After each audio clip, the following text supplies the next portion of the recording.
everyone. The time is now 6 p.m. and I'm going to call the regular meeting of the Madison City Council to order.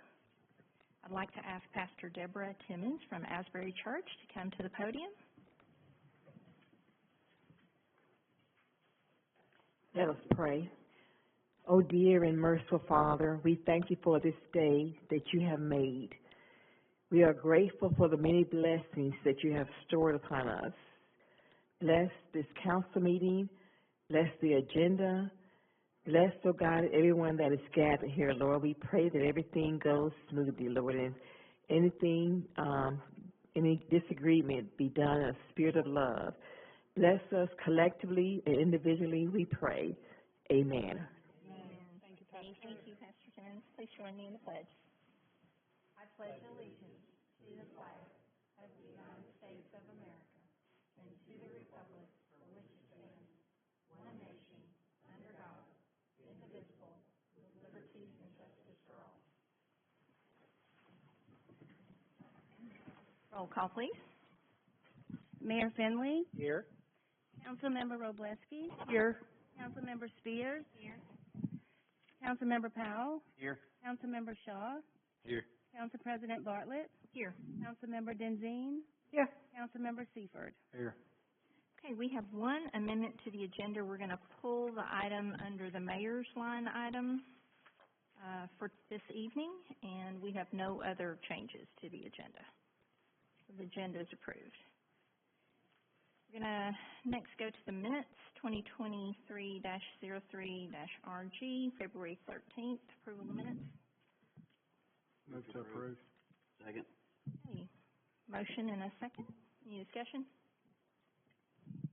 Okay, ready for a vote.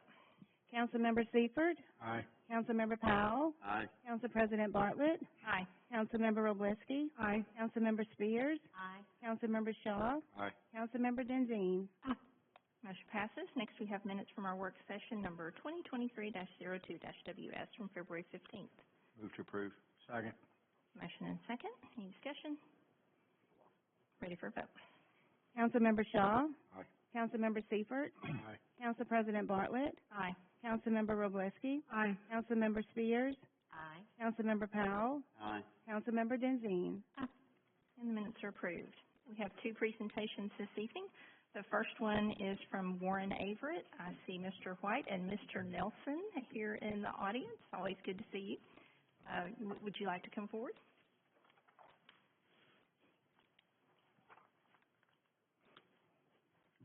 Good evening. My name is Adam Nelson. I'm the audit engagement partner for the city's audit, as well as the audit partner over the venue revenue report, which we're going to present to you tonight. And that's in relation to the revenue that comes from BallCorps.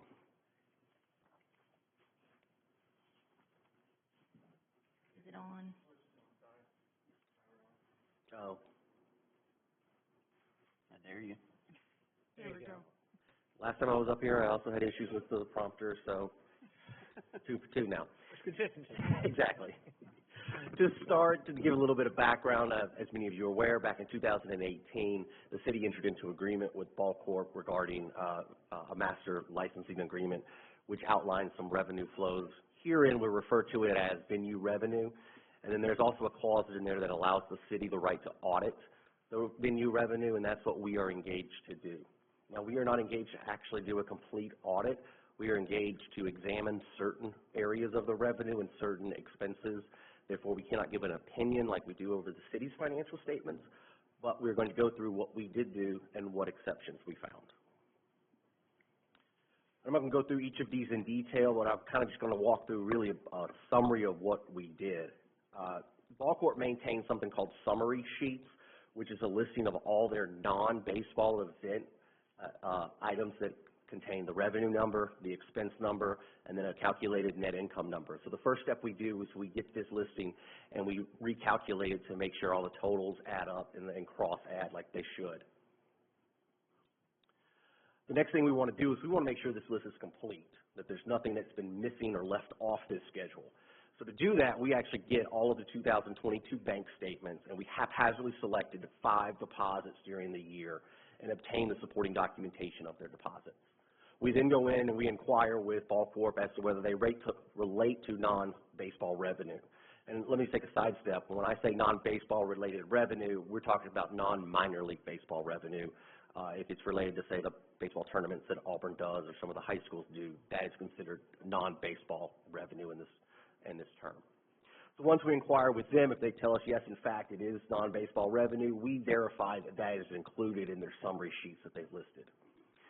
We also go one step further, and we go and we get the event schedule for the stadium, and we make sure that all of the non-baseball events that are listed on the calendar are included in there.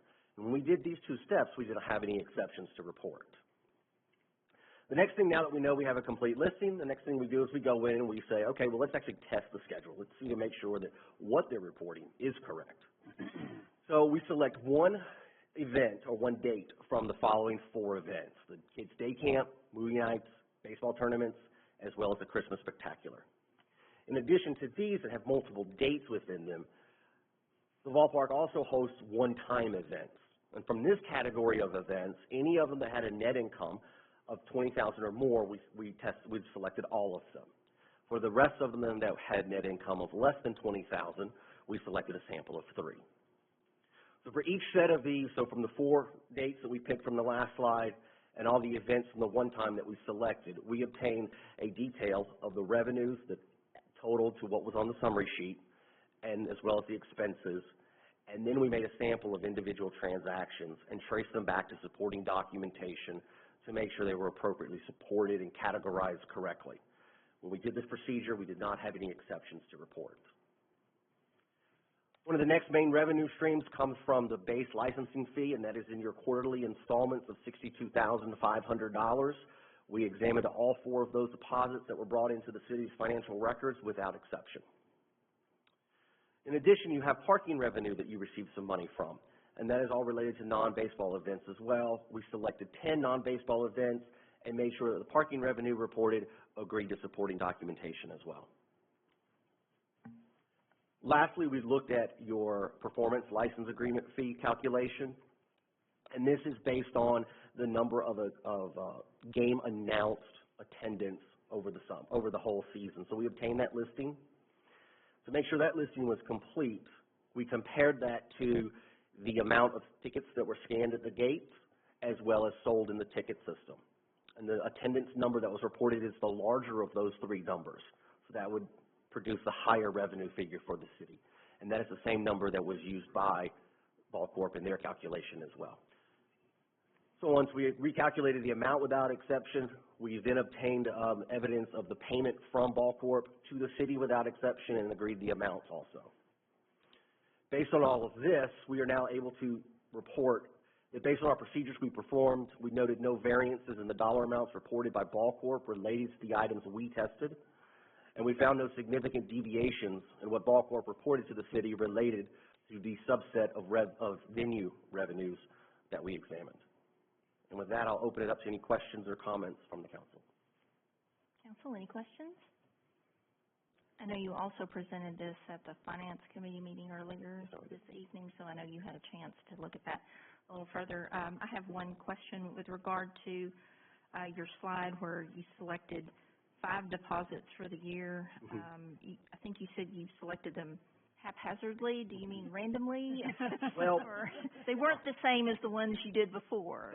That is correct. So that was a little bit of auditor speak. So in audit world, there's a differential between random and haphazard. Okay. Haphazard is when you judgmentally make the selection. In technical auditing terms, it can only be random if it's done by a computer. Okay, so you really haphazardly did this. Yes, okay, I just wanted to make sure I was listening to what you said. Yeah. Any other questions? And when you were doing this haphazard sampling, BallCorps had no previous insight into what you would be selecting? No, ma'am. They provided us all of the bank statements, and they uploaded that into our secure portal. We downloaded that, and our team made those selections and then informed them what we've selected. Thank you. You're welcome. Thank you very much. You're very welcome. Thank you. Thanks for all what you guys do. Thank you very much. Appreciate the opportunity to serve. Okay, and our second presentation is by BallCorps, and Garrett.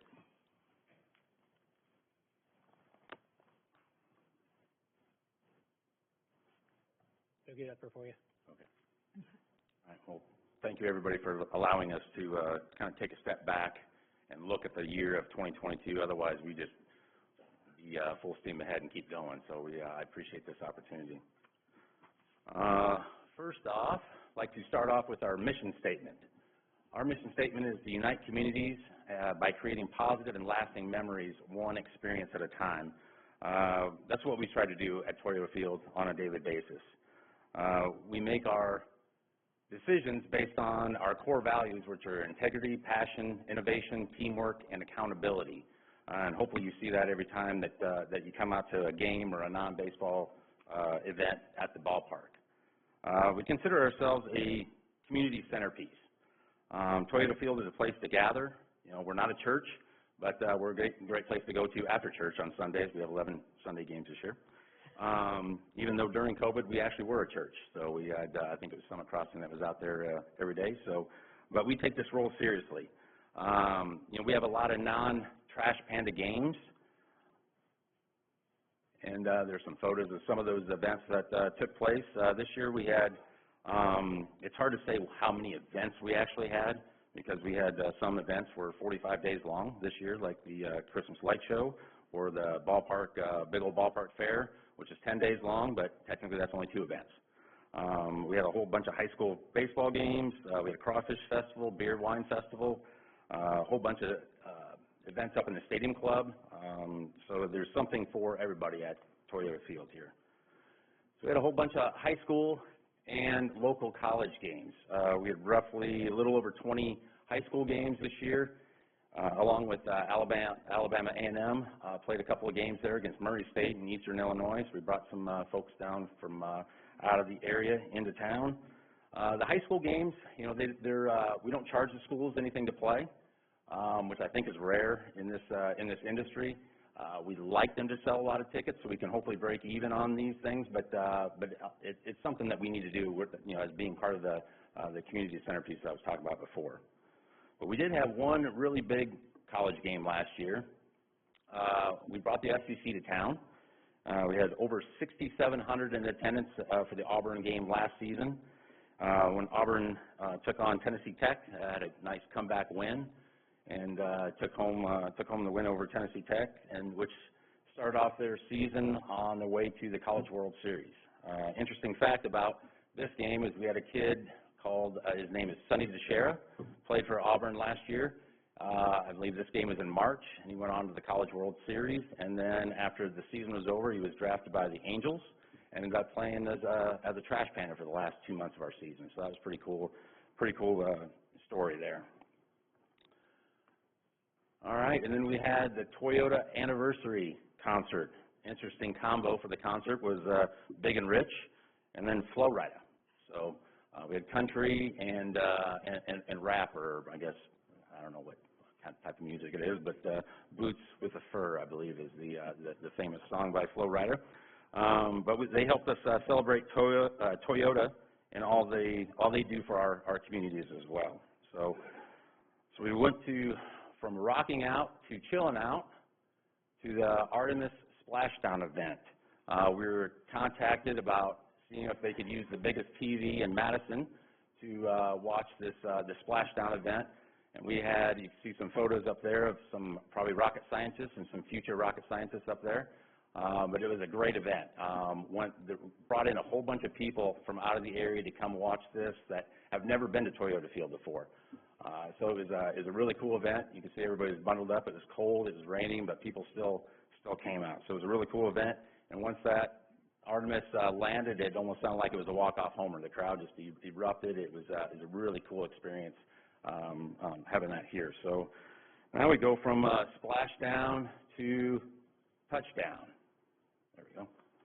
All right, we had, I don't know, I could be misspeaking here, but I believe it's the first NCAA Division I college football in the city of Madison's history. I'm assuming. I could be wrong, but we had UNA versus Jacksonville State. That bottom left photo is ESPN Game Day, and then that's us there on the bottom there saying Jacksonville State will play UNA at Rocket City Trash Panda Stadium, also known as Toyota Field. But we'll take the publicity of Trash Pandas on ESPN Game Day. But that was a really cool event. It was a lot of work for one day. Hopefully we can do it again and play a whole bunch of high school games, maybe some more college games and stuff like that, and utilize this venue as multi-purpose like it was designed for. So as we were ripping out the football field and setting up for the light show, we were on the concourse celebrating Madison. On November 4th, Madison Mayor Paul Finley was delivering the State of the City address, and I thought we were busy until I was listening to your speech with all, celebrating all the successes of the City of Madison over the course of the year. We really do have a lot to be proud and thankful for being here in the City of Madison. We capped this off with our last fireworks spectacular of the year, which I think was like number 28, I think, for the year. So, of course, we like to blow it up at Toyota Field. All right. 2022 brought us the Trash Panda Foundation, which is a 501c3 organization. It's dedicated to educating and promoting healthy lifestyles through sport and to positively impact communities in the North Alabama region. It's basically our nonprofit arm of the Trash Pandas. We can use our marketing team and our social media platforms to help raise money and even spread more, throughout our communities here. Here's some of the things that we raise money for. Looks like a little bit of an overlap there, but we do all of our on-field jerseys. When we have those specialty jerseys, we raise money for other nonprofits, including our own, and then we get to spread that wealth a little bit. If you bring your dog to one of our Wednesday games, it only costs $1 for a dog, but that dollar goes to a local nonprofit as well. Community clubhouse sales, for some reason, I'm not one of these people, but people like to bid on players' old, tennis shoes and sweaty hats and old cleats and stuff like that. So they gobble those things up, and it raises money for our nonprofit. Meet the Team dinner, and then also the concession nonprofits that they work in our concession stands. A lot of nonprofits come in and work in our concession stands, and we pay. Instead of the employee, we pay the nonprofit that they're representing that day, and they've been a godsend for the last couple seasons. They've been really, really good to us, so we appreciate them. And then on the side, there's in-kind donations.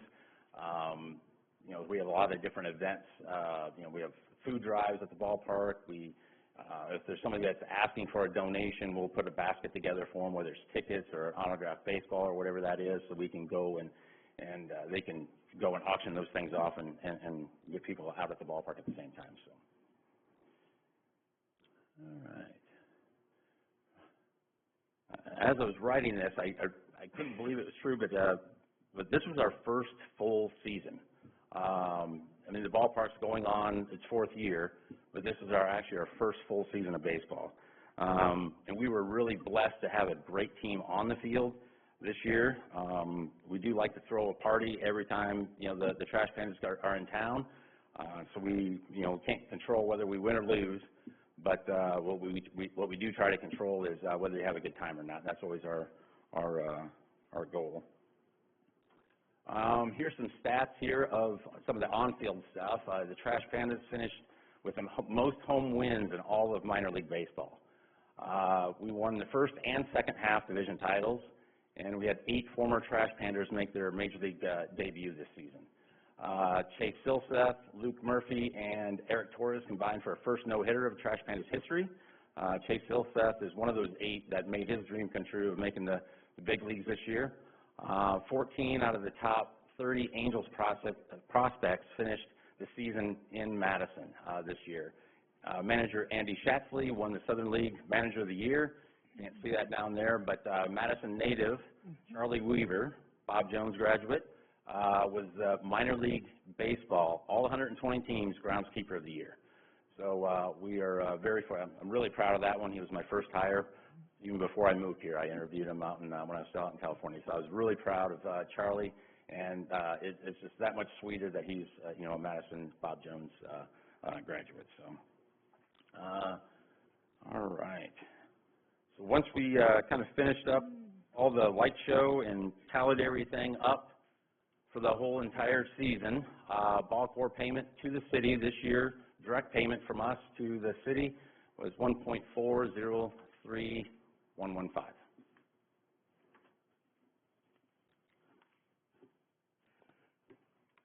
All right.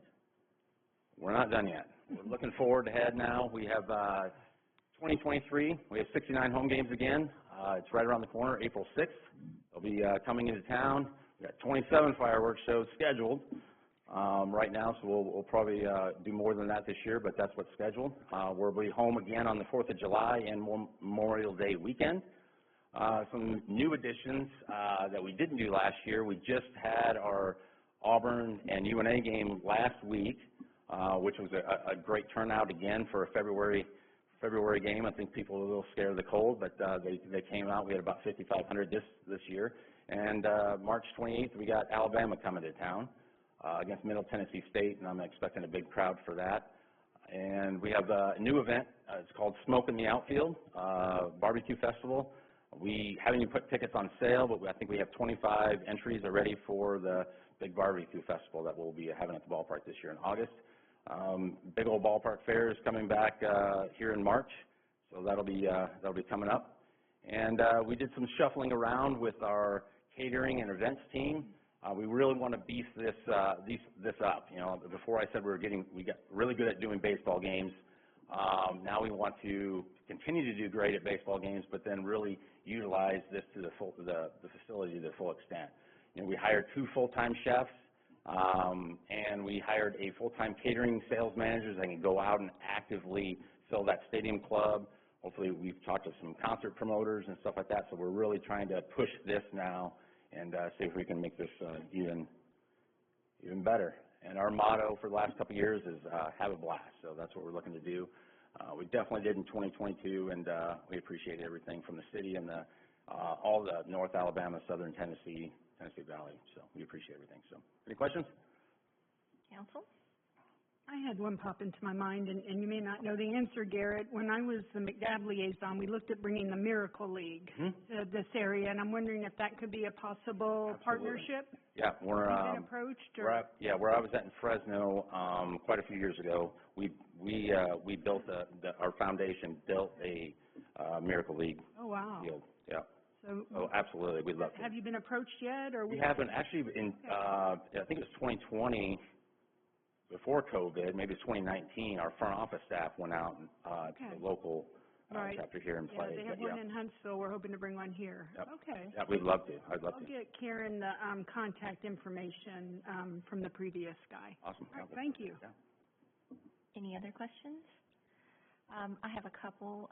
This time last year, we had discussed the challenges of staffing, and I think recently you had done some type of job fair. I think I shared it even on my social media page. How is staffing looking this year? Staffing is going to be a challenge, but like I said, those nonprofits have been really a godsend for us. Back in 2019, we were advertising jobs for $7.25 an hour, and we had hundreds and hundreds of applicants. Now it's almost like we're almost double that, and we're getting fewer applicants. I know this times have really changed drastically over the last 3 years, but we're going to have our challenges. But just like anybody else, we're competing with a lot of these new restaurants coming into town, and Buc-ee's and all that.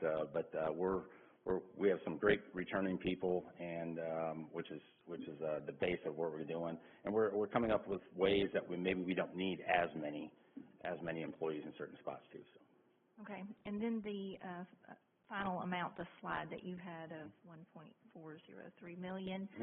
I know periodically you've been sort of making the lease payments and different things and submitting deposits. Does it require waiting on the audit report to get the final payment, or has the final payment already been made? No. I think we just wait on the final payment, then we make just one big whatever's remaining out of what we hadn't paid periodically going, with all the other revenue sources. Yeah. So when do we receive the final, or? It'll be in the coming days. Yeah, the coming weeks. Yeah. Okay. Yeah, maybe relatively soon. Yep.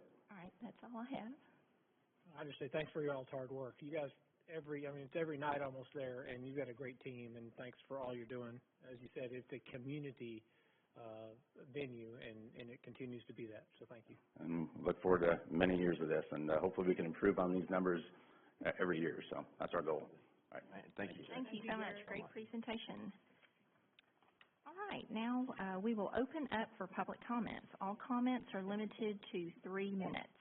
As a reminder, please go to the podium and speak directly into the microphone so people at home can hear, and closed captions will work.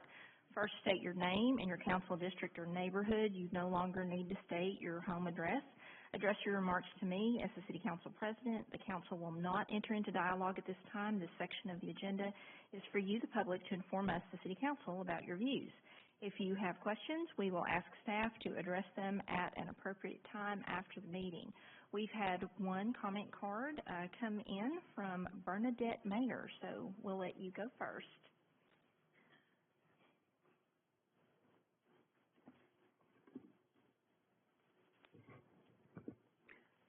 Good evening, I'm Bernadette Mayer. I live in Heatherwood Subdivision in Ranae Bartlett's District 5.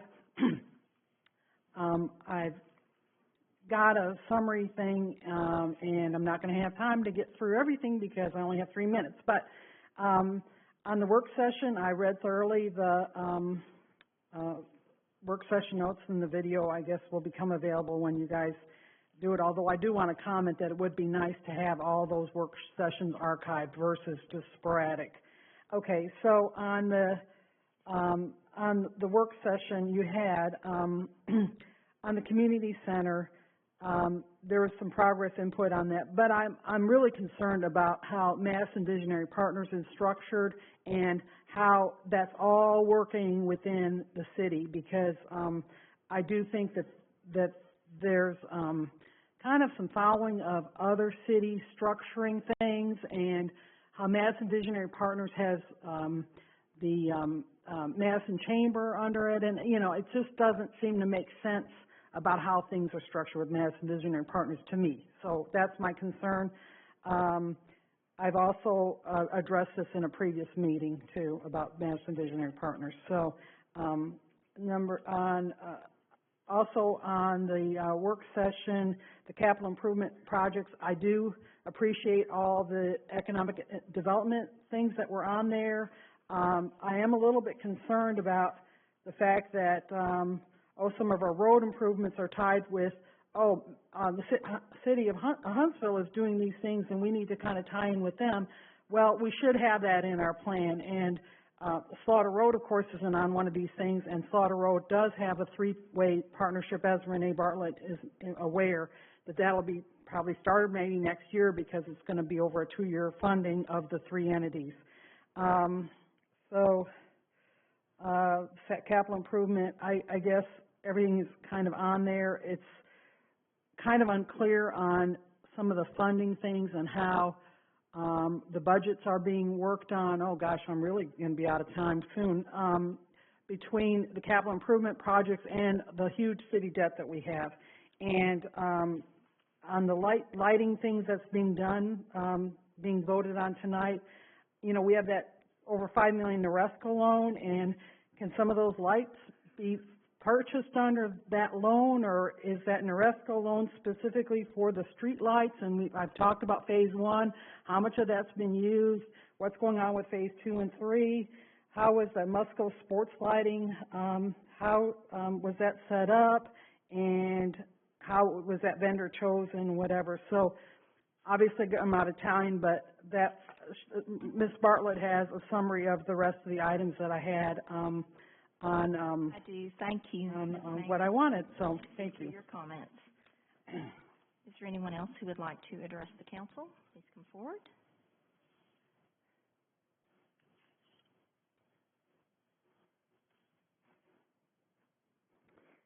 Good evening, council members. My name is Tara Bailey, and I'm the president of I Vote Madison, and I'm also in District 5. I want to first thank Council President Bartlett for holding consistent work sessions, as they are critical to help educate the council and community on important topics. I hope to see the work sessions continue on a regular basis. I also want to thank the entire council for voting to archive the recent work sessions. Topics such as the Trash Panda Stadium upgrades, capital improvement projects, and the potential government transition have been discussed during these meetings. Making the recordings available allows citizens to hear the topics being discussed and have the time to communicate with their council members prior to important votes. Since you are holding a vote on whether each of these work sessions can be archived, I'm concerned that you may hold a work session that you'd rather not archive. This would mean that outside of the few residents who attend the work sessions in person, the meeting would largely go unseen by the general public. I urge you to amend Resolution number 2021-381-R, the resolution authorizing a policy for streaming and archiving of City Council, Planning Commission, and Zoning Board meeting videos to include City Council work sessions. Madison has continually been proponents of transparency, and so our advocacy here is consistent with our ongoing mission to increase citizen engagement. Since you have approved work sessions from October, November, and likely will vote to approve the release of the recent work session from February 15th, it just makes sense to amend the resolution to include live streaming and archiving of all future work sessions. If you choose not to amend the resolution, it sends the message that the City Council is picking and choosing which information council members are okay with residents learning if they couldn't attend the meeting. Please embrace transparency and set this change in motion tonight. In the words of Martin Luther King Jr., the time is always right to do what is right. Thank you. Thank you. Would anyone else like to address the council?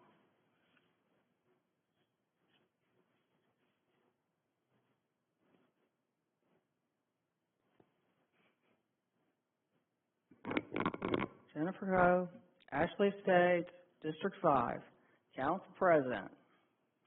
As a follow-up to last February 13th council meeting, I would like to address the subject of council manager governance transition again, specifically the organization of Madison Forward and its other subsidiary entities and relationships to the City of Madison, specifically governance transition team, the Planning Commission, the Board of Education, and Madison Visionary Partners. At last council, I submitted that the efforts to change the government in Madison are a cynically planned and organized effort that is stacked against the ordinary taxpayer by entities like the Planning Commission, who have facilitated the change of governance by circulating the petition here at City Hall. The petition has been circulated at events at the park and at school barbecue. They have all violated the public trust vested in these boards and committees by our government and these public officials in the positions and titles that were elected by the people of Madison. I submit to you again, Madison Forward is not an authentic citizens group. Its co-chair, a member of the Planning Commission who used to be the president of the Board of Education and in charge of the School Growth Committee. Please do not insult us with the argument that it is okay because these appointed officials are volunteers. That volunteer is appointed by the mayor, who coincidentally sat on the dais and hosted the town halls for this governance transition. So, if you're coincidentally a citizen of Madison and a volunteer appointed official, you're a volunteer appointed by a city official, you're entitled to collude with donors and dollars from donors to change the government? Is that what one voice and one vote is supposed to mean? You said it only takes 4 votes to change Madison. So on that note, how many districts are y'all planning to eliminate with this council manager government? We still aren't sure, but it's on the record that Council President Bartlett and Councilmember Wroblewski submitted they wanted 5 districts at one of those meetings, those working sessions. When is legal planning on publishing a document with a definitive and comprehensive interpretation of precisely how the statute, this piece of legislation, this Chapter 11, no, it's Title 11, Chapter 43A of the Council Manager Act, all 116 subsections of it that apply to a Class 4 city. Thank you, Ms. Coe. I just want to say that that is absolutely not true. I never said 5 districts. The plan is we currently have... Councilmember, we're going to let the public... Okay. Right now, you have time. Okay. All right. Next. Margie Daly, Karen's district. I believe you have lost your way. The council and mayor's job is to vote for constituents' health and safety and vision. Instead, you have used political propaganda, gave us misinformation on the city manager monarchy government structure. Those that say city class doesn't matter have reached a new low. Our country has an issue with election wars.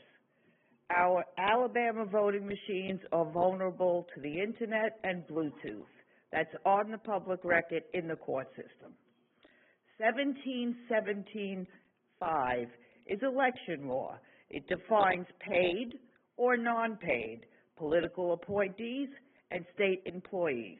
Terry Johnson meets two of the three. This council is the government body that voted to proceed with the city manager monarchy petition. To say you don't care about classes of city or updated law is disheartening, disingenuous. By the way, being complicit is a law, 32-7A-14. Class of cities is an important factor in this law. Each class has different subsections to adhere to.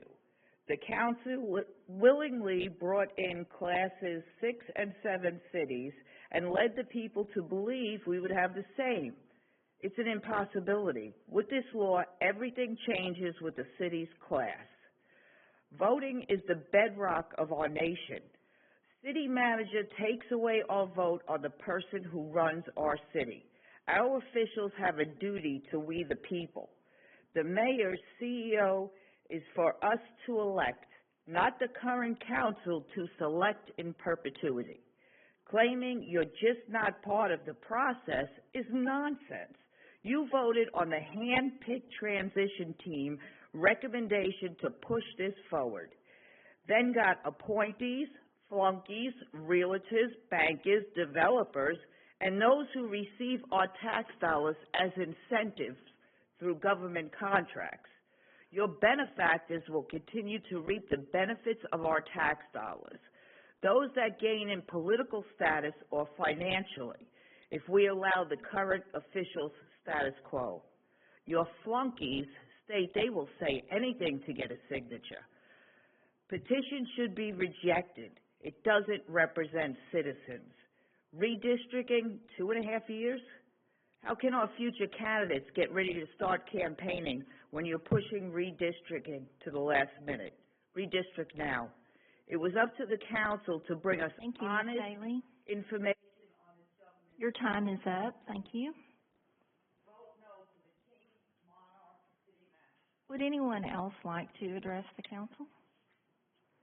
Yes, please come forward.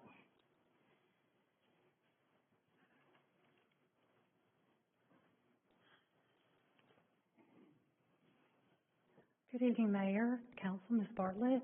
I'm Terry Johnson, and I am in District 6, Ms. Denzine's district. I really appreciate the opportunity to come and clear up several misstatements that have been made about me, not only at this meeting, but at several other meetings. I teach a class until 6 o'clock on Monday nights, and it's difficult to get here in time for public comments, so I'm thankful that you had presentations earlier tonight. I'm a faculty member at UAH, which means that I am a state employee. That is true. I would like to read to you from the Alabama Code what it says about public employees and their rights to participate in political activities. Alabama Code 17-1-4. No person in the employment of the state of Alabama, whether classified or unclassified, shall be denied the right to participate in city, county, or state political activities to the same extent as any other citizen in the state of Alabama, including endorsing candidates and contributing to campaigns of his or her choosing.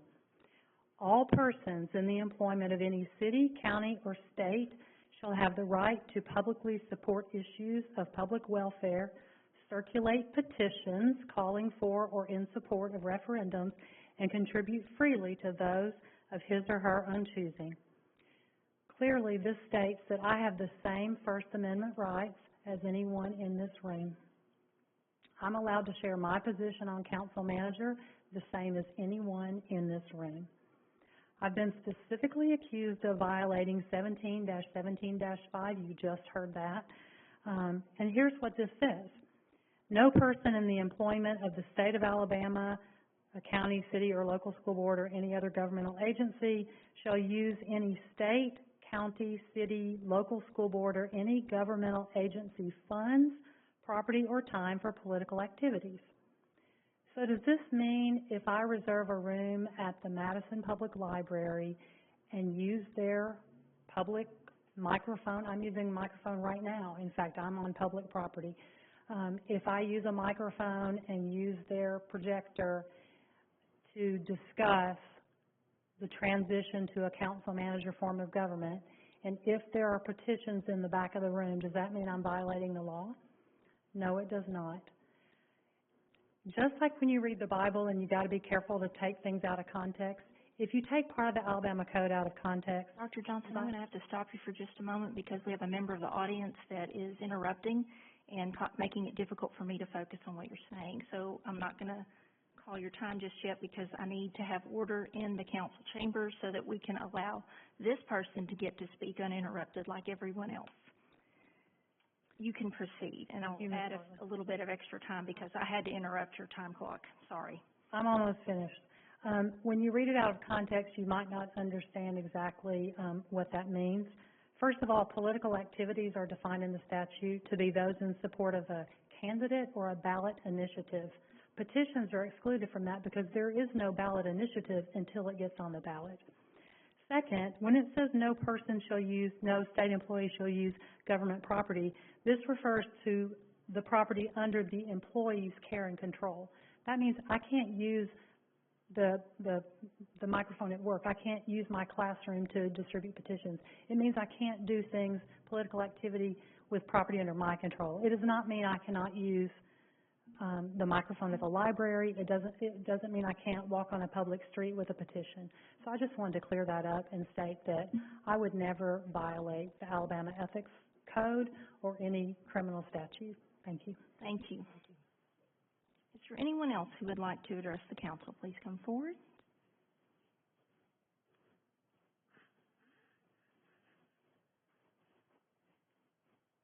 Good evening.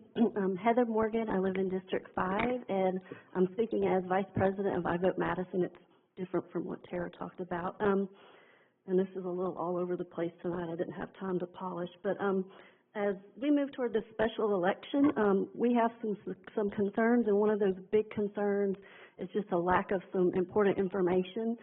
And I'm glad I went last because you've seen, like, there's so much vitriol right now in our community around this issue. And if the city can do anything, provide any information that would at least help lessen that, I think you should be doing that. Now, I know some people, it won't matter what you do, it won't matter what you say, they're going to continue. I understand that. But there are 50-something thousand other people here, and a lot of them are paying attention. They're just not speaking up. And so if we can clarify that for them, if they see your official information, they may be able to believe it over a citizen who has no legal background and maybe has an agenda, they're for or against this transition.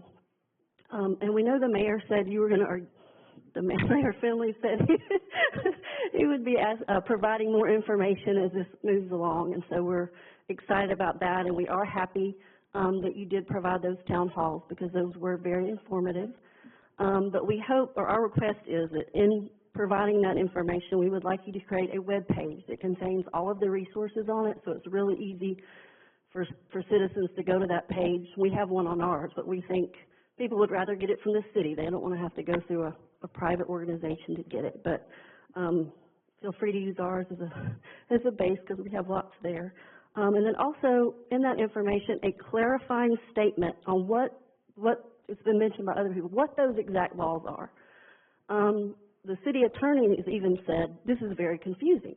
You know, you have different years, you have different sections, you know, and if an attorney thinks it's confusing, a layperson like me definitely thinks it's confusing. And if we have a situation where a private citizen who happens to just be a volunteer and be very involved in her community has to stand at this podium and defend herself from legal attacks, you know, we have an issue, and this is not all on y'all, of course, but I think by providing that information, saying this is the law, exactly it, explain it, have a link to the full law, it would be very helpful.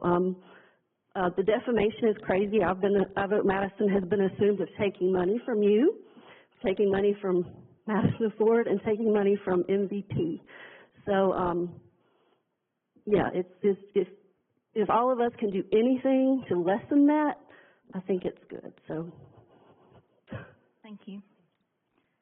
All right, is there anyone else who would like to address the council? Seeing none, we will close public comments and move to the consent agenda and finance committee report. We met earlier this afternoon, and we've reviewed the consent agenda and regular and periodic bills to be paid and found everything to be in order. With that, I'd like to move to approve. Second. Okay, we have a motion and a second. Any discussion? Ready for the vote?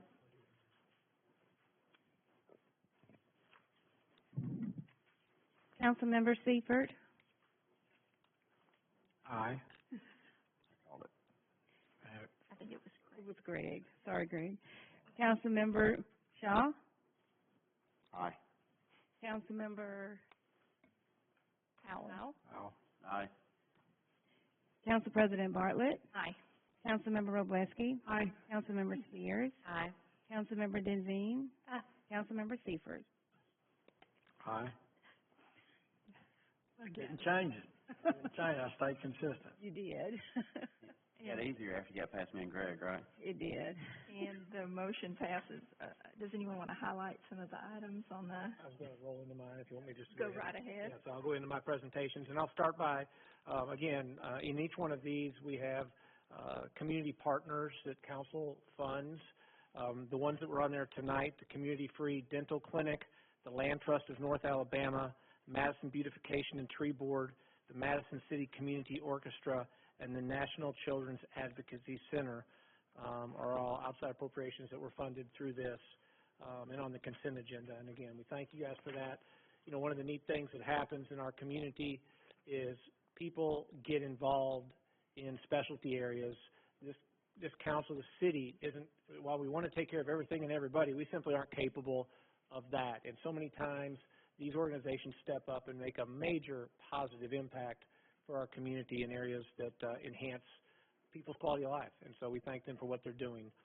A couple things just right off the bat. So let's go straight to governance transition. So to let the community know, the Madison Forward Group represented their signatures to both Judge Barger in Madison County, Judge Woodruff in Limestone County. And last, week, and I guess it would be on February 17th, both of them let me know that they had accepted the signatures to meet the qualifications that were needed to put this to a vote. So we have some time, had some time to talk to them. And in talking with Judge Barger, what we've agreed is that we're going to meet with our teams the first part of, the latter part of this week, first part of next week, to make sure that we do some of what I've just heard out there. How do we make sure, and who's responsible for getting the proper information out there? And I think it's critical that we make sure that that happens. It is, you know, whether it's do we do it, does he do it? You know, some of these things that are being brought up, whether you think it's ridiculous or not, is still the community needs good information. Did we meet this criteria? Did we meet this 17 point whatever? So I think in this case, is that judge that if he says I'm good to go, that we're done? Do we need to get that documented? Most importantly, how do we get how this is going to work taken care of into the community so they have the good information to make a yes or no vote based on what they believe is in the best interest of the city of Madison. So I will say this, on March 13th, we will have a date in the early part of May on a Tuesday where the vote will occur unless something dramatically changes, which we don't foresee happening. At that point, I'll be able to give more information on how Judge Barger, out of the probate judge, what we as a city will put together, and then what we will leave to the community to figure out. So I think it's critical that we look to do that. We want an informed community to make a good decision. contrary to the ridiculousness that so much of what I hear is. We aren't afraid to let the community vote, and there is no conspiracy on trying to figure out anything other than what's in the best interest of the city of Madison, Alabama going forward when we're not here and somebody else needs to manage the city. It's just that simple. And you know, you go back to what I hear from so much of the ridiculousness that comes out is, yeah, there's a lot of people, and I say a lot of people, that get involved with our city and do multiple things within our city. Some have been actually on the school board and then on the city council. Gosh, is that such a bad thing? Gosh, thank you guys for a lot of what you've done. So many other folks have been a part of the recreation committee and the things that have happened. The reality of what happens in the city is it's 10% of the folks a lot of times manage what happens for 90% of the people. And we're glad to do that, and we're glad there's a lot of people to get involved. So I want the folks to have that information. We'll get you that information. The other part of that is I think right now, unless I've heard differently, council has already said that when we have the opportunity to do 5 or 7 council, you're looking to do 6 council members and a voting mayor. Is that correct? At the work session, that was the direction we gave to our city attorney to draft a resolution, but we have not had that placed before us, and I think you're indicating that at the March 13th meeting is when we'll have a chance. Exactly. We see no reason to do it any different. That's what you guys had discussed. That's what, in working with our city attorney, we will look to bring forward. But again, we'll tie that together with the date that meets and make sure there's nothing else out there that is going to stop this from happening. Set the date and then work with our probate judge to figure out who and how do we get all the information to our public so they have an informed vote. So that's governance transition. I did want to address streetlights. We had that on here. Phase 1 is pretty much done. And I think in this case what we have now done is we met with Noresco last week. We are putting together a team that is looking, we had several streets, and I say several, a few streets and a subdivision or 2 that we need to look at they had said, we're not happy with the lighting. We're going to look at those to see if anything else can be done, and Noresco already knows what that is. They've got that list from us. And then there are a couple collector roads that we feel like can have better lighting. So we will be asking them to not only look at that, what can possibly be done in those neighborhoods to increase the lighting, and then bring back a game plan to this council, as for remember term of phase 2, on what we would look to do. That's going to take a month and a half, 2 months to get done. You know, part of what we also want to do, and they reminded us of this, lighting changes as foliage comes out. Right now, the lighting's pretty, there's less foliage, so we want to make sure that we have real-world things that they can look at. But we'll be working on that from a street light standpoint. I think if I go back to anything else, I think for the most part. Oh, and well, lastly, and Garrett's gone, but I'm just really proud of BallCorps and all that they've done, and the Trash Panda team, for how hard they've worked to meet the number that we had set as a number that we felt like was a baseline that we could get to. And they did it in their first full year, and I think that's really impressive. And then lastly, I want to thank our city department heads and our team. You know, when I hear that there's a lot of visceral out there, and it's a word, I don't think there's a lot of visceral out there. I think there's a small contingent of folks that will do anything they can to tell us that we're not doing a good job. We will listen.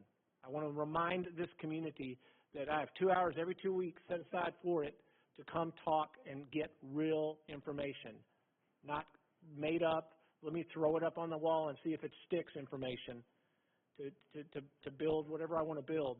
I'm proud of our team. I'm proud of what we have accomplished. We're not done. I'm proud of what the council continues to do to push forward. And we will continue to stay focused on what our mission statement is to improve our community's quality of life by taking the money that you give us and stretching it as far as we possibly can to do good things for our community. So I'm proud to be the mayor, and I'm proud of what we are doing as a team, but we want to listen to you. But you just throw it out there and you just run away? Okay, you have that right to do it, and I respect your ability to do that, but I don't have to respect the fact that you're unwilling to come talk to us. All right, that's all I have. Thank you, Mr. Mayor. District number 1.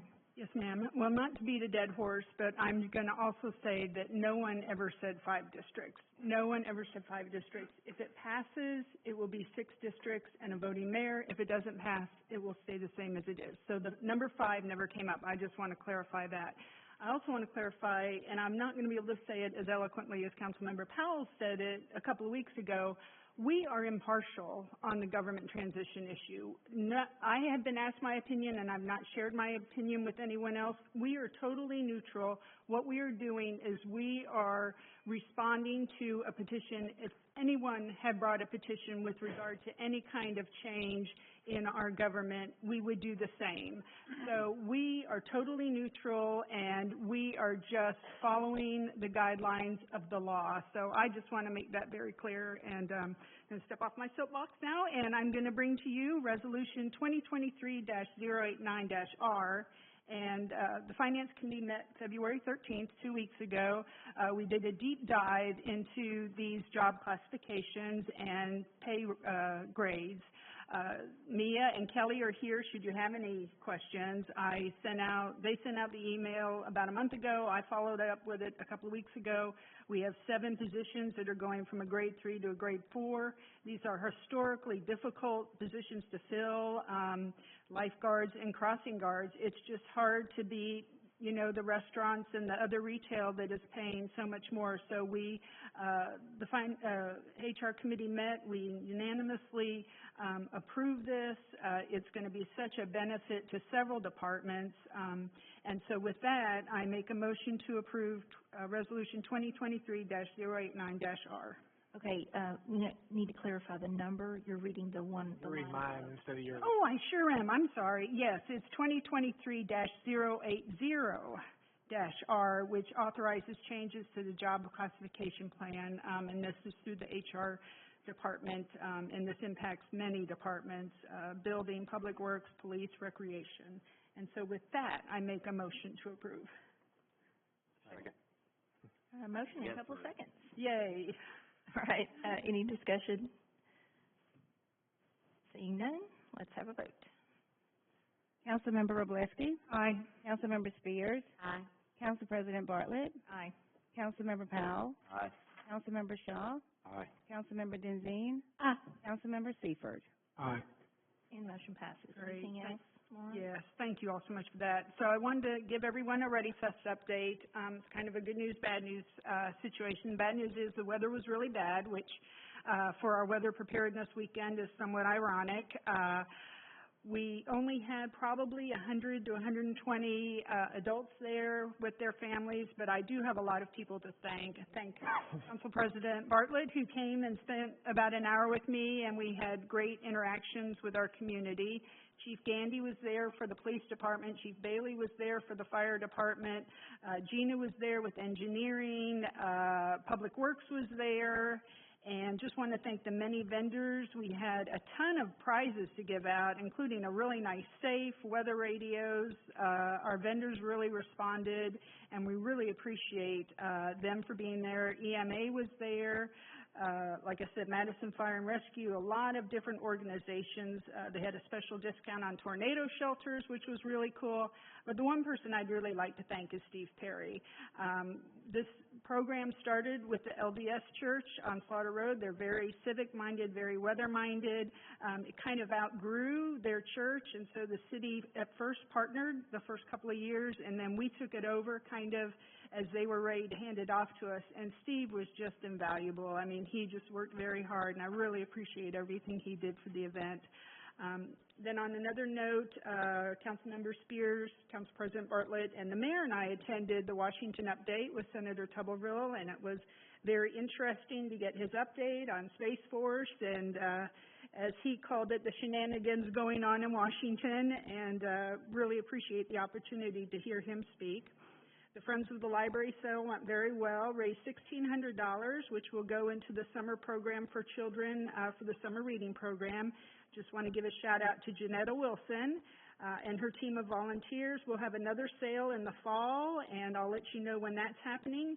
They also have fun movies at the library. The March 9th movie is Plan 9 from Outer Space.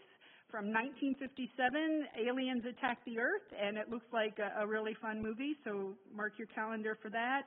And I just want to say thank you for everyone that came to ReadyFest, and it'll be even bigger and better next year. Thank you. Thank you, Maura. District number 2. Yes, I wanted to mention that we have 2 districts, mine and District 2 and District 7, who have openings in the Madison Citizens Police Advisory Committee.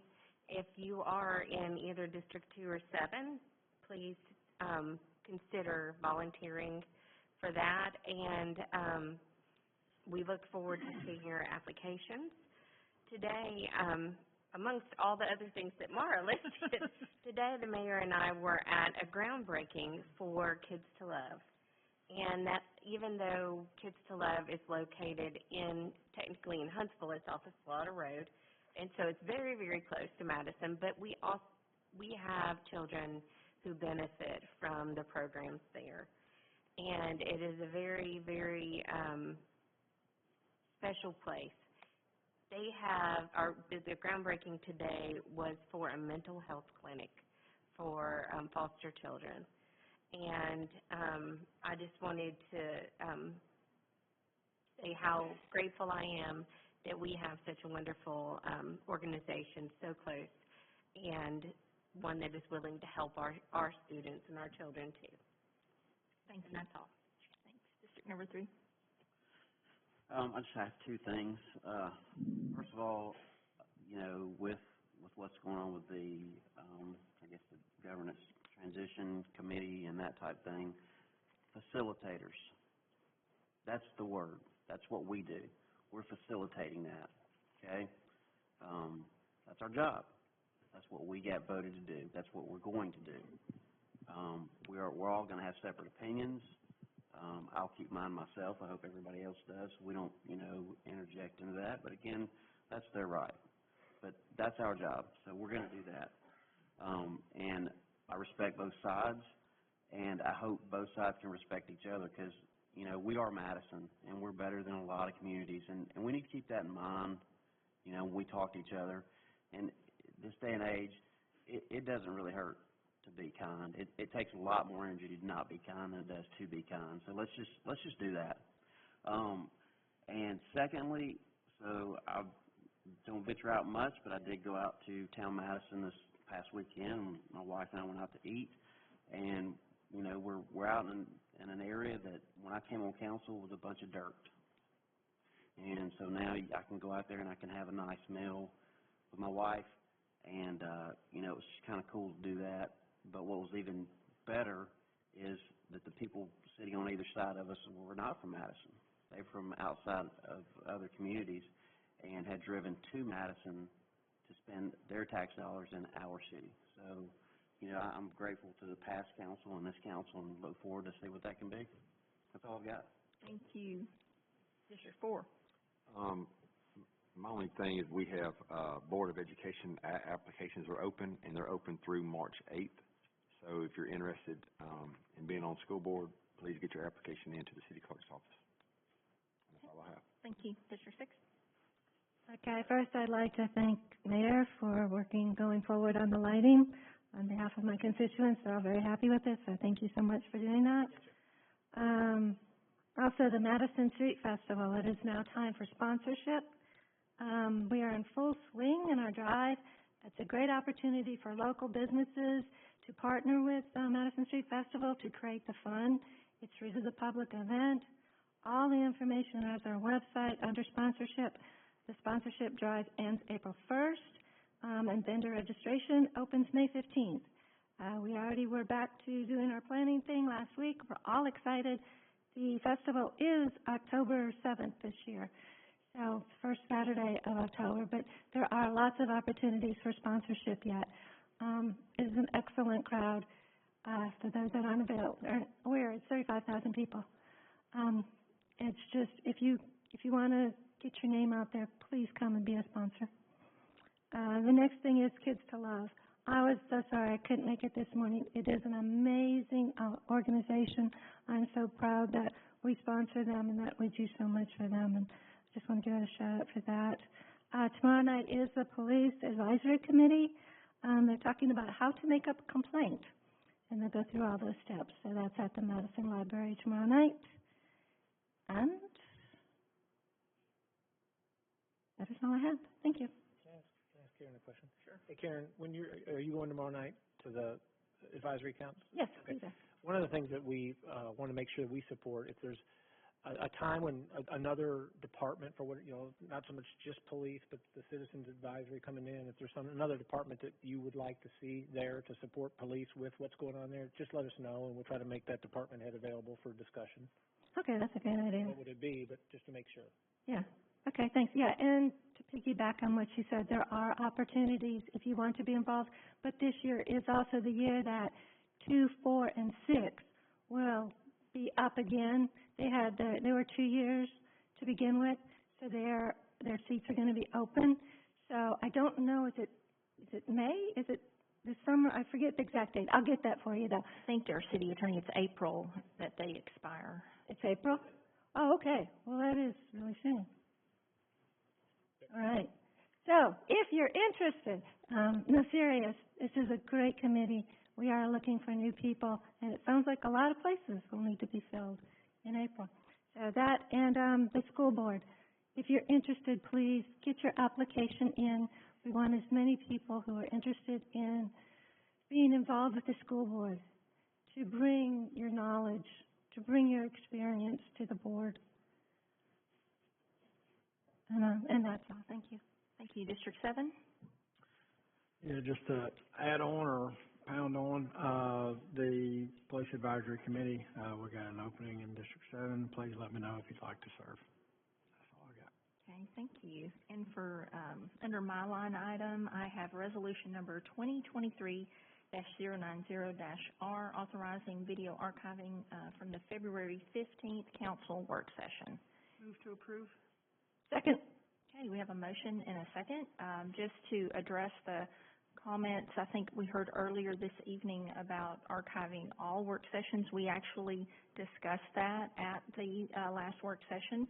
We did not have consensus to archive all work sessions. It was determined by the council that they would like to take these decisions on a case-by-case basis. So that is, we did have that discussion. Anytime any council member wants to revisit that discussion, of course, I send out requests for agenda items, and we can discuss it further at a future work session. So I just wanted to let everyone know we have considered that, and we can consider it again. But the motion is just for the February 15th. Is there any other discussion? Okay, we have a motion and a second. Let's ready for it up. Council President Bartlett? Aye. Councilmember Wroblewski? Aye. Councilmember Denzine? Aye. Councilmember Spears? Aye. Councilmember Powell? Aye. Councilmember Shaw? Aye. Councilmember Seifert? Aye. Okay, and the motion passes. I just have a couple of things to share. First, I wanted to thank Huntsville City Council President John Meredith for helping me last weekend give out, or 2 weekends ago, giving out awards for the All-Girls State Chess Championship. We held that in his district at Hudson Alpha. It was a record-setting event with 66 girls competing from all over the state, but of the 66, 56 were from Madison. And so chess is continuing to grow, girls chess is continuing to grow, and that tournament was sponsored by State Senator Arthur Orr, so I want to thank both of them for their participation in that event. Our next work session is March 22nd. At that work session, we're planning to devote our time to Board of Education interviews. So as Councilmember Shaw stated, the deadline to apply is March 8th. We will then down select for interviews, and we plan to schedule those over spring break for the March 22nd work session date that's been scheduled. And that's all I have. Okay, we do not have any board or committee appointments, but we do have one public hearing, and that is in regard to resolution number 2023-084-R. The applicant or property owner may go first and have up to 15 minutes to present a proposal. After that, anyone who received formal notice of this public hearing in the mail due to their property's proximity to the subject property will be able to speak for up to 5 minutes. After that, general members of the public may speak up to 5 minutes each. And Cameron, I think you have the presentation. Thank you. The Revenue Department, we have one public hearing this evening, a request from J&T Hall LLC doing business as Lamir House. Has requested a restaurant retail liquor license for their location at 20 Martin Street. This is a new request for alcoholic beverages at this location. All departments have signed off, and this is ready for consideration. Okay, and we don't have anyone who wants to speak or are you taking care of it for them? I'm taking care of it. Okay, all right, and we're going to open the public hearings, and we have up to 5 minutes if anyone would like to address the council, anyone affected by the property, any general member of the public. Seeing none, we will close public hearings, and we are ready for a motion and a second. Move to approve. Second. Okay, motion and second. Any discussion or questions? I'll just say thank you so much to the Halls. We're very excited. Heard wonderful things. Yeah, and if this passes, I think that's number 3 that's in that district, so maybe we can entertain. Look at an entertainment district. Okay. One more. All right. All right, we'll clarify that with Mary Beth, and I will say I got to attend Lamir House for my first visit as a late birthday gathering, and I had so much fun, and it's such a delightful place. If you've not been, make your reservations. It's going to fill up. Okay, ready for a vote? Councilmember Wroblewski? Aye. Councilmember Powell? Aye. Council President Bartlett? Aye. Councilmember Spears? Aye. Councilmember Shaw? Aye. Councilmember Denzine? Aye. Councilmember Seifert? Aye. Thank you. Resolution passes. Thank you. Department reports. We're going to begin with engineering.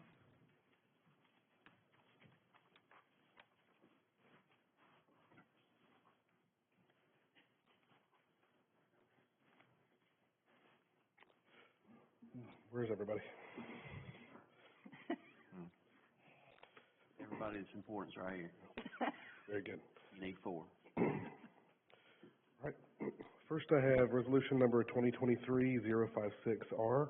This is authorizing professional services agreement with OHM Advisors for engineering design on project 23-011 Balch Road and Gooch Lane intersection improvements in the amount of $156,700 to be paid from engineering department budget. Move to approve. Second. Okay, motion and a second. Any discussion or questions? Seeing none, ready for a vote. Councilmember Spears? Aye. Councilmember Wroblewski? Aye. Council President Bartlett? Aye. Councilmember Powell? Aye. Councilmember Shaw? Aye. Councilmember Denzine? Aye. Councilmember Seifert? Motion passes. Okay, next I have resolution number 2023-062-R, authorizing professional services agreement with Croy Engineering for design services for project 22008 Bradley Street improvement in an amount not to exceed $178,940 to be paid from engineering budget. Move to approve. Second. Okay, motion second. Any discussion or questions? Ready for a vote. Councilmember Powell? Aye. Councilmember Shaw? Aye. Council President Bartlett? Aye. Councilmember Wroblewski? Aye. Wroblewski, sorry. Councilmember Spears? Aye. Councilmember Denzine? Aye. Councilmember Seifert? Motion passes. Next. All right, next I have resolution number 2023-063R, authorizing professional services agreement with Sane Associates for engineering design services on project 23010 Old Madison Pike, widening in Browns Ferry Mill Road overlay in amount not to exceed $180,915 to be paid from engineering budget. Second. Okay, motion and second. Any questions? Ready for a vote. Councilmember Powell? Aye. Councilmember Wroblewski? Aye. Council President Bartlett? Aye. Councilmember Spears? Aye. Councilmember Shaw? Aye. Councilmember Denzine? Aye. Councilmember Seifert? Motion passes. Hey, oh, there he is. He's here. Let's get his vote. Councilmember Seifert? Oh, you didn't hear it. Sorry. Okay. Michael, Still passes. before you go on, I do have one question. You had announced that the Balch Road and Browns Ferry would be starting, I want to say Monday. I just wondered if that was still on track with the weather, just so I can let the people know in the area. I'm sorry, which item? Okay, Browns Ferry. Browns Ferry, right. Doing the overlay. I think I got a text from the city or one of those email notifications it was going to start. I just wondered if it's still on track to start. I believe they started today. They started today? Okay. I didn't see them on my way home, but they could be. They had, Were they up your way? this morning they had everything out there on the side of the road, so. Okay. It may have just been staging today. Okay. The No, that's okay. We should let our people know. If There's they some didn't see signs it out. this morning, they're blind. Okay, you have one more? Email one out too. Yeah. Pardon? You have one more item? I do. Okay. Finally, I have resolution number 2023-087R, accepting a quote from Nearmap USA Incorporated for a subscription for aerial photos and AI vector files. This is for the GIS system for the engineering department in the amount of $8,200 to be paid from the department budget. Move to approve. Second. Okay, motion is second. Any questions? Ready for a vote? Councilmember Spears? Aye. Councilmember Powell? Aye. Council President Bartlett? Aye. Councilmember Wroblewski? Aye. Councilmember Shaw? Councilmember Denzine? Councilmember Seifert? Aye. Motion passes. Thank you, Michael. Have a good evening. All right, planning.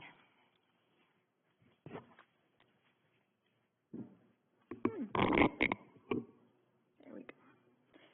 First item is proposed ordinance number 2023-42. This is for a vacation of utility and drainage easement.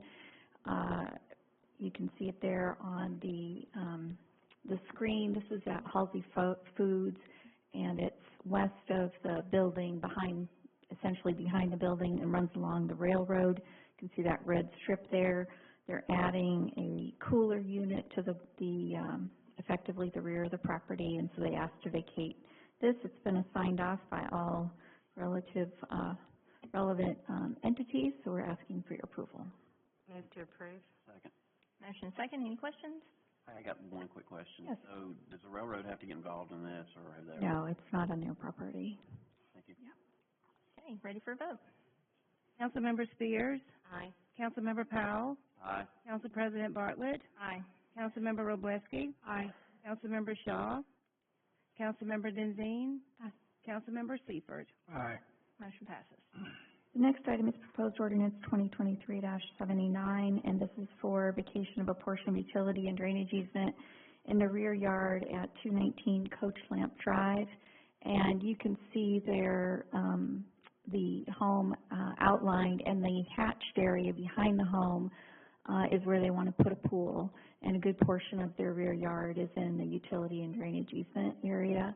And so they're asking to vacate it so they can put in a pool. This is just a first reading, so we'll ask for your action on this at the next meeting. Okay. Question, Mr. Powell? Okay. The next item is resolution number 2023-81-R, and this is to approve a permissive use agreement with the Village at Oakland Springs Neighborhood Association for a monument sign that would be in the subdivision. And we should have, well, I guess, oh yeah. So in this exhibit here, this is basically this is the entrance street into the Village at Oakland Springs. These two dark rectangles represent columns, and you can see the elevation of what that entrance sign would look like. So the columns will be located within city right-of-way and the sidewalk area, and then it's going to span that street. The permissive use agreement requires that the neighborhood association would have the maintenance responsibility for it. It's been reviewed by our fire department, so fire vehicles can get underneath the sign without any issue, and we are recommending approval. Move to approve. Second. Motion and second. Any questions? How big are those buildings? So the columns are approximately 20 feet high. They're not buildings. They're basically just like an entry tower, if you will. And you can see this represents a water feature. And then this is a door so that somebody can go inside to do maintenance and fix the fountain and that kind of thing. But it's really just you see them like a tower structure at the entrance to a subdivision. This just happens to be two towers effectively and with something that's going to span, and it says the Village of Oakland Springs at the top. Okay, any other questions? How high is that span? 20 feet. So the top of this is about 20 feet.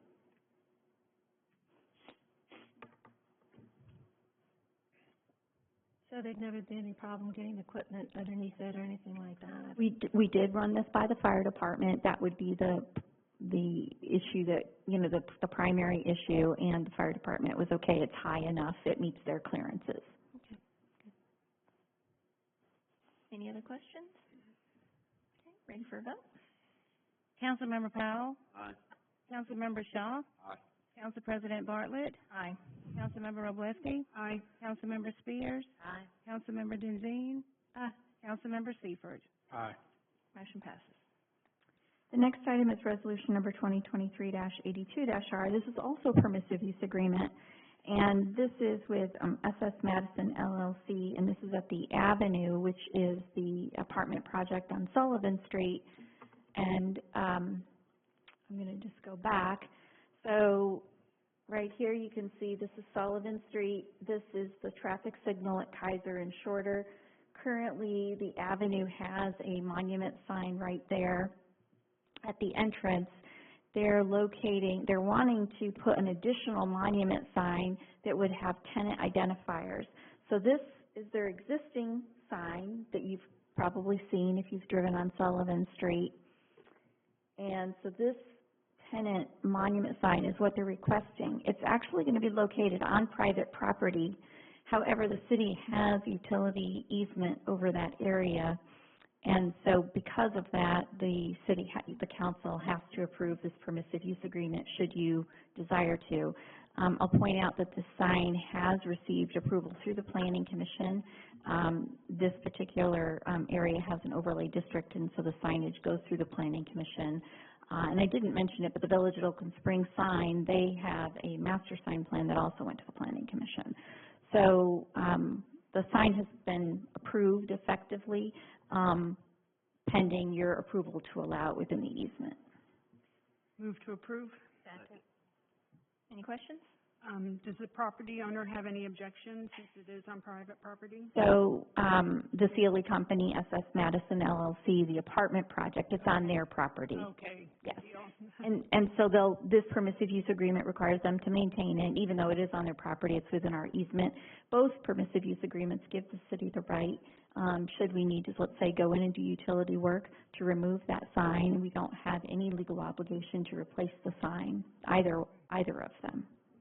And the tenant information would be retail tenant information? Yes, so there is Honest Coffee, Chills coming, and then there are some additional tenants that are coming that would be advertised. So it's specifically to the Avenue tenants. Two signs, right? Yes, One's already there. Yeah. right. Approving the tenant sign. Yes, yes. Okay, any other questions? All right, ready for a vote. Councilmember Wroblewski? Aye. Councilmember Spears? Aye. Council President Bartlett? Aye. Councilmember Powell? Aye. Councilmember Shaw? Aye. Councilmember Denzine? Councilmember Seifert? Aye. And the last planning item is resolution number 2023-83-R. This is to approve a professional service agreement with ArcSpace Studio in the amount of $17,600 to prepare a master plan for the Farley-Womble House, which is located at 225 Mill Road. This is the property that was donated to the city just down the street from City Hall.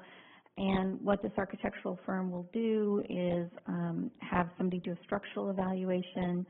They'll document the existing house and then work with the city, Historic Preservation Commission, interested parties to develop a master plan for the property. And we would then, talk with City Council about whether or not you want to move forward with implementing that plan. So this is the first step to kind of figure out what it can be. Our building department had already looked at the house before it was donated to the city and had determined generally that structurally it was okay, but it wasn't a formal evaluation, so that's included in this price. The contract is actually for $16,000, and we've included a $1,600 contingency that would only be used if we need to. So, for example, if we need more meetings with the Historic Commission and that kind of thing, then we would have those monies available. You said we would or would not get a stamp? Excuse me? You said we would get a structural stamp? This includes a structural evaluation, yes, by a structural engineer. Okay. Is there a motion second? Sorry, move to approve. Second. All right, any other questions? All right, ready for a vote? Councilmember Powell, Aye. Councilmember Wroblewski, Aye. Council President Bartlett, Aye. Councilmember Spears, Aye. Councilmember Shaw, Aye. Councilmember Denzine, Councilmember Seifert. Aye. Thank you. Mary Beth, thank you for your work on that. Okay, police.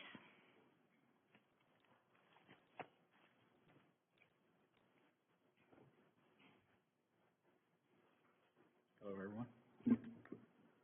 So, I'm here for, resolution number 2023-074R. This is to ratify an MOU, with the Board of Education and with the National Child Advocacy Center, for a program known as, Handle with Care. Just give a little explanation. The Handle with Care program, is being implemented by several other states right now. We are going to be the first agency in Alabama to do so. The program consists of a trauma-informed notification to the schools for any type of traumatic event that our officers go to that they notice a child has been involved in. Let me give you some examples. Last year, we had several fires in which people were displaced out of their house. Well, that's a pretty traumatic event for a child. A child that witnesses a domestic violence incident in the household and then witnesses a parent being arrested. We had a middle school age child last year that unfortunately witnessed his parents being murdered over on Angela Drive. So what this program does is it allows us, as we go through and respond to such traumatic events, to identify any child that may have been involved in the event or witnessed the event, and we make a notification to the schools that the child was involved in a traumatic event, and it asks the schools to ensure that that child is handled with care. The schools are not notified of what the event is. They've specifically received instructions from the schools for teachers and other administrators not to dig into what the event is. It just notifies them that that child has been involved in a traumatic event. So if they notice any type of behavioral issues, the child's putting her head down on a desk, the child is acting out, the child seems despondent and is just looking out a window, to not handle that child as a disciplinary issue, but they have been involved in that traumatic event, and it's time to get them some help to deal with it. We've kind of been doing this informally with our school resource officers. We have an excellent group of school resource officers, and they've made notifications to the schools when a child has been involved in something like that before. But this is actually a formalized program now, and again, we'll be the first ones in the state of Alabama to implement it. Move to approve. Second. Okay, motion and second. Any questions? Just think this is fabulous. Such a difficult time, mental health-wise. It is. I went and talked to Chief prior to our meeting tonight to get a little bit more detail on it. It is an excellent program. I think it'll help the children so much that have gone through something at home. They can't really talk about it, but it just gives the teacher that little bit of extra knowledge. So the child really isn't punished, and so they really can get the help. There was also earlier somebody was talking about the fact that the word may is in there. The may is in there just to protect the child from harm. It's not to exclude the parent from being involved at all. That's not the intent. That's wonderful. I'm so glad that we are going forward with this. Excellent. Any other questions, comments? All right, ready for a vote. Councilmember Wroblewski. Aye. Councilmember Denzine. Aye. Council President Bartlett. Aye. Councilmember Spears. Aye. Councilmember Powell. Aye. Councilmember Shaw. Aye. Councilmember Seifert. Aye. Motion passes. The second is a proposed ordinance change for actually regulating record services in the city of Madison. I don't believe we've ever really had any type of regulated service there. It's ordinance number 2023-085, and it's up for first reading. If anybody has any questions of what we actually were talking about. I'm glad you and our city attorney have been working together to get this before us, and so we'll see it at our next meeting. Okay. All right. Thank you. Thank you. Thank you, Chief. Okay, Public Works. Stay gone so long you have to wait till last. Next to last. Next to last. Corey's the best one. Hey, he's my favorite. I got three for y'all to consider tonight. First one's resolution, number 2023-073R, approving a professional services agreement with Mike Gentle to be paid from our public works budget. Move to approve. Second. Motion second. Any questions or discussion? Okay, ready for a vote. Councilmember Shaw, Aye. Councilmember Powell, Aye. Council President Bartlett, Aye.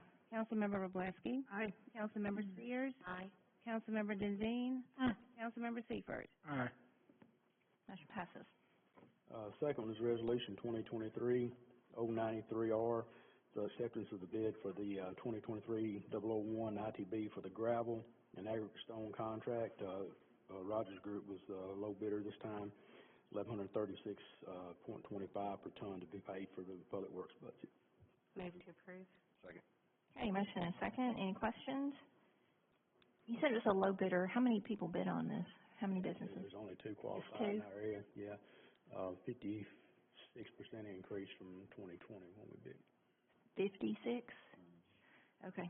All right. Ready for a vote? Councilmember Spears, Aye. Councilmember Shaw, Aye. Council President Bartlett, Aye.